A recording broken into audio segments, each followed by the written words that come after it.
Hey, little baby, story time. I want to tell you a story. But before I get into it, um, the reason why I'm telling you this story is, like I've stated before, we are neck deep in the tribulation. All right, we're only going to sink further into the tribulation. It's not to, it's not to have you panic or grow worrisome. In fact, doing such things will not benefit you at all. All right, so don't do that.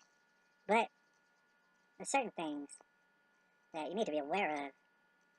All right, and it's going to be harder and harder to be aware of these things because society around you, the world around you, is going to convince you otherwise. It's going to try to convince you every chance that it gets to conform to its ways, and that's not going to be a good idea. All right, like I said, I have a story to tell you, but before I do tell you the story that I got right here, I want to stress this: you're a young girl right now. You're almost 6 years old, and one day, Lord willing, you're going to grow up and you're gonna want to seek the company of a man, Lord willing, a righteous man who can protect you and serve you and do all sort of nice things for you. All right, you're gonna want that. God bless you. You deserve that. All right. But one thing that not many people are gonna tell you that you need to know is that, especially during the tribulation period that we're in right now, you're gonna want to find a man who believes in the same exact God that you do. Right? Hopefully the God of the Bible, which is the only God that exists, that created the earth and everything around the earth. Right? He's going to have to believe in the exact same God. And I'm saying this knowing full well that people throughout many generations now have gone and intermarried, what's called intermarried, with people who do not believe in the same God that they do. Right? And they've gone off and they've been married together but done their own separate things. But the problem with that is that when you marry somebody um, and enter into that kind of a relationship with somebody, you are, in fact, becoming one with that person. I know it sounds fantastical, but that's what you're doing. You're becoming one flesh and one spirit all interlocked with that person. Right? So if that person does not believe in the same God that you do, well, what you're doing is you're compromising. Right? A lot of people regard compromise as a good thing, and in many ways, compromise is a good thing with very small situations, very small issues. Right? However, on very big issues, compromise is the worst thing you can do. For example, if you believe in God just a little bit, or if you believe mostly in God, you may as well not believe in him at all. You really have to believe in God, the God of the Bible, created everything. You have to believe in him all the way. Alright? And as time goes on, you're going to realize that more and more that you have to believe in him all the way. None of us are perfect out here. None of us are having a perfect walk out here. That's not to say that, some of us are because we're not. But you do have to believe in God the entire way. And if you become married to a man who does not believe in the same God that you do, and you become one flesh with him, guess what? You do not believe in that God either. Alright? Or you're not proving it. That's going to prove to be a problem. Right, in past generations, this has happened. Um, and people got along just fine, not believing in the same God, and wound up, staying married till they died, maybe. And then, who knows what happens after that? I'm not real sure. But the thing is, during the tribulation, if I'm going to prophesy anything, that's not going to cut it no more. Y'all aren't going to make it all the way through at all, right? Because the times will be too tribulating to allow that to happen. That's what you're going to see. We're already seeing it right now. Relationships are falling apart left and right, up and down, front and center. A lot, all the time, more than half the time. They're going to fall apart. It has a lot to do with people not believing in the same God. Now, let me go ahead and read the story now, finish up this thought. It's on Numbers, chapter 25, verse 1. I'm going to start right there. All right? It's about a man named Phinehas. Phinehas does some weird, wild stuff, but I'm going to have to explain why he does this. Okay? While Israel was living at Shittim, the people degraded themselves, all right, by having what is known as illicit relations with the Moabite women. Right? These then invited the people to the sacrifices of their gods. See, the Moabite women, they had their own god. They had a different one. It was a false one. Right? So they invited them to their little ceremonies. And, the Israelites that came in, the Israelite men, they were like, okay, let's celebrate this. All right. And the people ate of the sacrifices to this false god. All right. And the people worshipped their god. You see, that's what you do. Especially when you get married. I mean, you're not supposed to be having relations until you're married to begin with. So when you get married, start having relations, to an extent, you're going to start worshiping the God that they worship. And that's bad. Right? When Israel thus submitted to the rites of Baal, of Peor. And the Lord's anger flared up against Israel. And he said to Moses, gather all the leaders of the people. They had certain leaders, right? And they had to gather up the leaders of the people and hold a public execution. Now, this is before the arrival of Jesus on earth. So this is Old Testament. This is kind of how things had to be done, right? However, God was still calling the shots from up on high, all right? And he was telling Moses, gather all the leaders of the people and hold a public execution. That's what you got to do. Stuff is hitting the fan right now. And of the guilty ones before the Lord, you got to execute him, that his blazing wrath may be turned away from Israel. Right? God, he cannot have you believing in some made-up fairy tale God, because you're going to start doing all sort of heinous things, slowly but surely, so you can't have it. Right? So Moses told the Israelite judges, each of you shall kill those of his men who have submitted to the rites of Baal of Peor. Right? So these men, they saw the Moabite ladies, they were taken with these ladies, they started having relations with these ladies, slowly but surely started worshiping the God that these ladies worship. Right? God said, I can't have that. He said, you know what? Moses, collect all the leaders, have them kill these fools because they are worshiping a heinous, disgusting God, and we can't have it.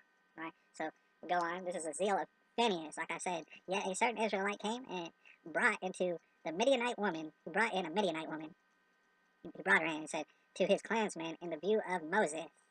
He said, I know what God said and stuff, but you know what? Shoot, I found this hot old Midianite lady, and I'm going to do what I want with her in front of you. Alright? That's just what I'm going to do. That's what he said. Alright?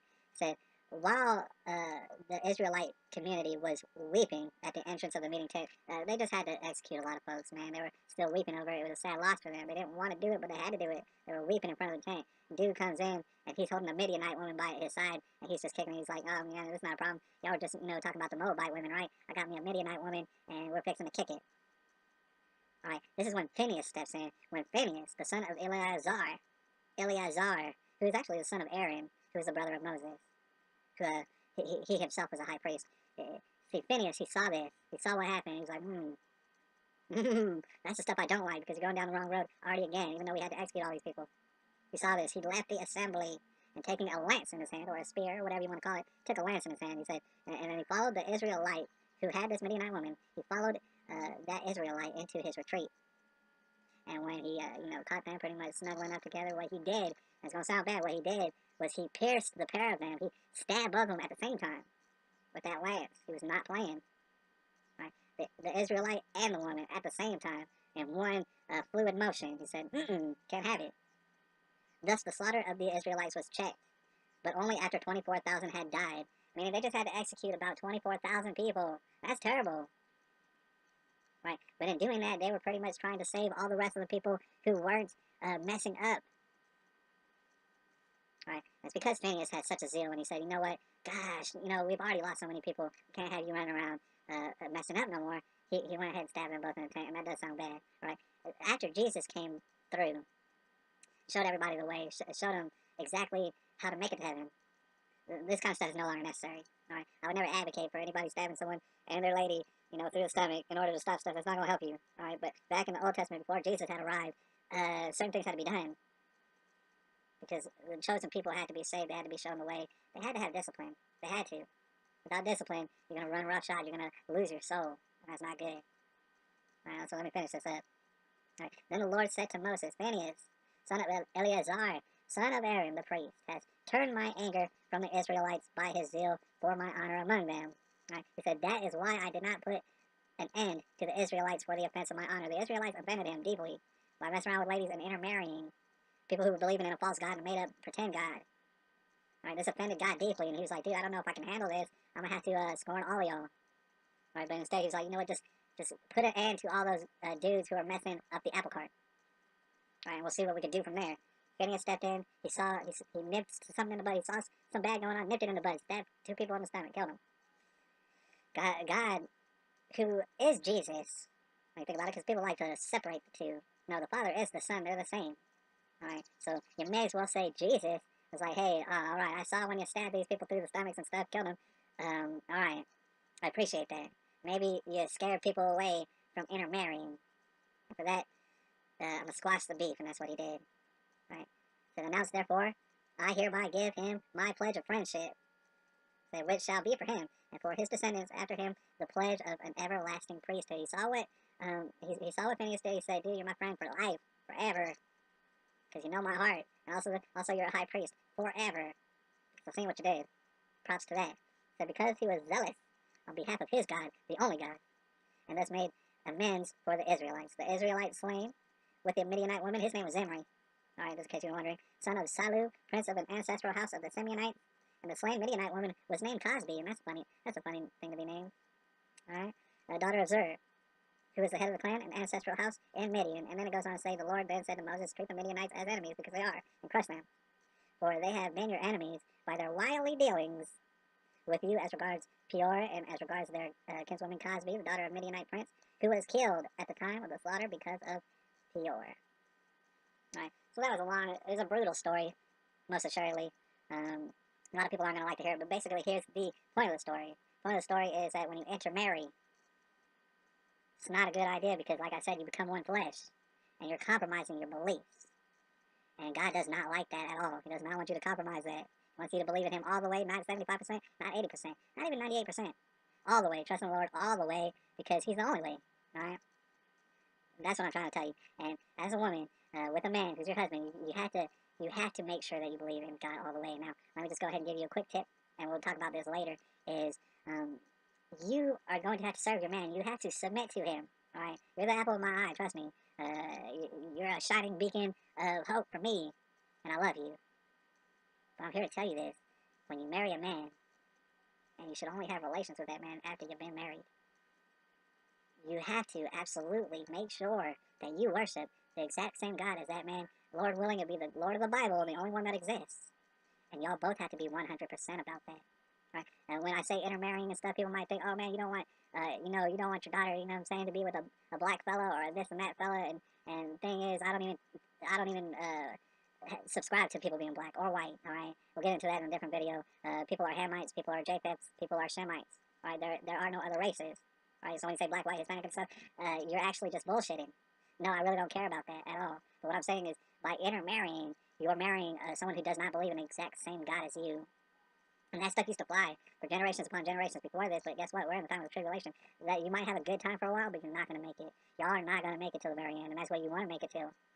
You want to make it till the very end, and you're not going to if you believe in a different God. So like I said, you have to believe in the same exact God as your husband, and he has to believe in the same exact God as you. However, y'all are both individuals, so y'all might not agree on everything, and y'all might have different perspectives. Y'all might read the same Bible and gather different perspectives on what it is y'all just read, even though you read the same exact thing. This is because you're individuals. What you do at that point is you have an open, honest discussion about what it is you read and the perspective of what you got when you read it. And y'all have to be very in detail in sharing with each other what is the meaning behind what you're reading out of this book and what your God really wants. Alright, that isn't to say he tells you what to do every single time, because as a man, he does tell you what to do. Alright, you have to remember that. What you want is a righteous man, and when you get one, he is absolutely going to tell you what to do and how to live and who to talk to. Right? But he's only going to do this out of wanting to protect you and wanting to serve you and wanting to lift you up, shining high on a mountain. Alright? So, like I said, you have to find a righteous man, and then when you do have to do everything he says.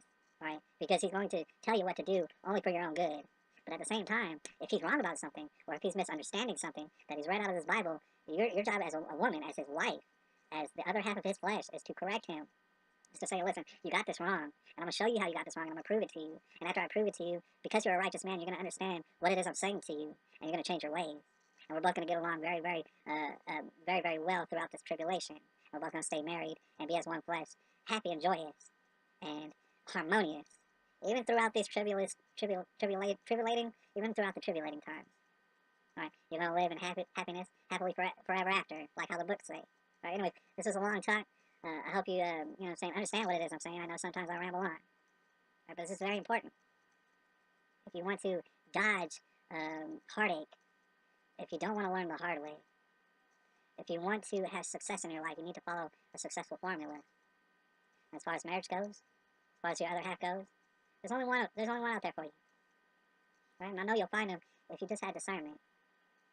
Right? But you do have to have discernment. You can't go running around and grab and hold of any old thing that's in your periphery. Right? Society is going to try to make sure that is what you do. I'm talking about your pop culture, your public schools, your so-called churches out there, what's on the radio, what's on the television. Everything is going to try to make sure that you run around with any old Joe blow random person and you have relations with them and you get married with them. First of all, you have children out of wedlock and then you get married and then you'll have terrible, horrible times together and you wind up splitting up. This is what pop culture wants for you. They want you to die miserable and alone. But the Bible right here, it's going to show you a formula to where you do not have to live that way. You do not have to die that way. Okay, you can live with all sorts of success in your life and fulfillment, and not ever grow to be a depressed, withered old cat lady. All right. So, anyways, I'm gonna holler at you later. This is April the 18th, 2016.